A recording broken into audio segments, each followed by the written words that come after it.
I'm Donnie Adams. I'm 67. I live in Palatka, Florida. We're out on Rodman Pool, part of the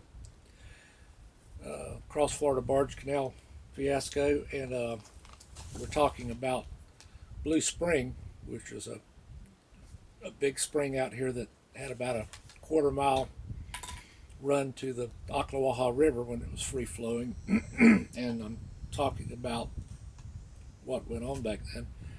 But Blue Spring was owned by a gentleman named McGregor Smith, who was the CEO of Florida Power and Light for a long time, and he was a big conservationist and bought quite a bit of property with springs and runs on it just to keep them from being spoiled later on. He left a number of them to the state to be conserved.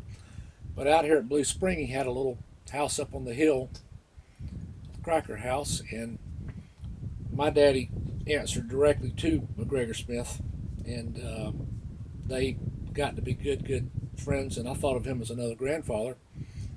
Didn't know any different, and he let us stay at Blue Spring quite a bit, and the spring was absolutely beautiful back then. It was like a scene out of Tarzan.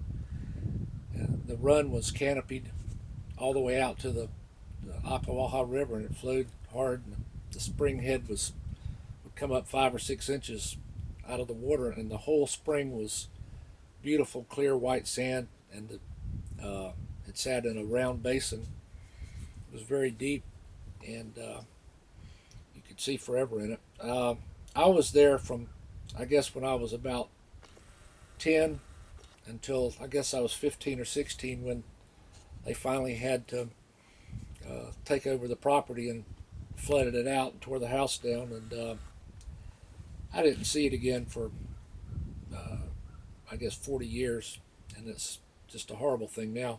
But when we were little, the all kind of things would come up into that spring, and on numerous occasions we had manatees. I'm thinking that's the first place I ever saw a manatee was right up there in that spring bowl, and they would come in and mate up in there, and there'd be 15, 20 of them, and they'd go for days and days just thrashing out there.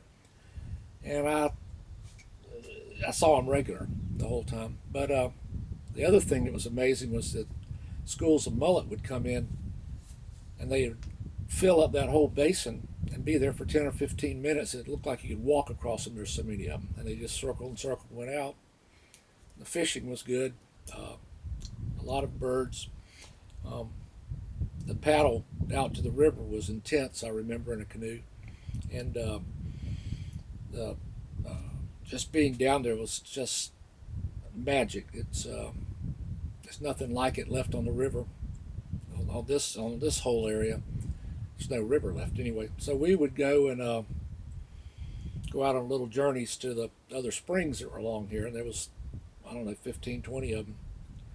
Some of them small, some of them a little bit bigger, but we'd go and hop from spring to spring sometimes when we had friends with us, and it's just a really pleasant, magical place to be back when I was young. And like I said, by the time I was driving at 16, I remember my daddy telling me they're tearing the house down, go by and look, because we'd come out here and find arrowheads on all this area. And I remember the last time I came out, the house was about half torn down, and I didn't come back. Like I said, I didn't see it again for 40 years. And when Karen had me out on the boat, and she said, "This is Blue Spring right here," and it made the hairs go up.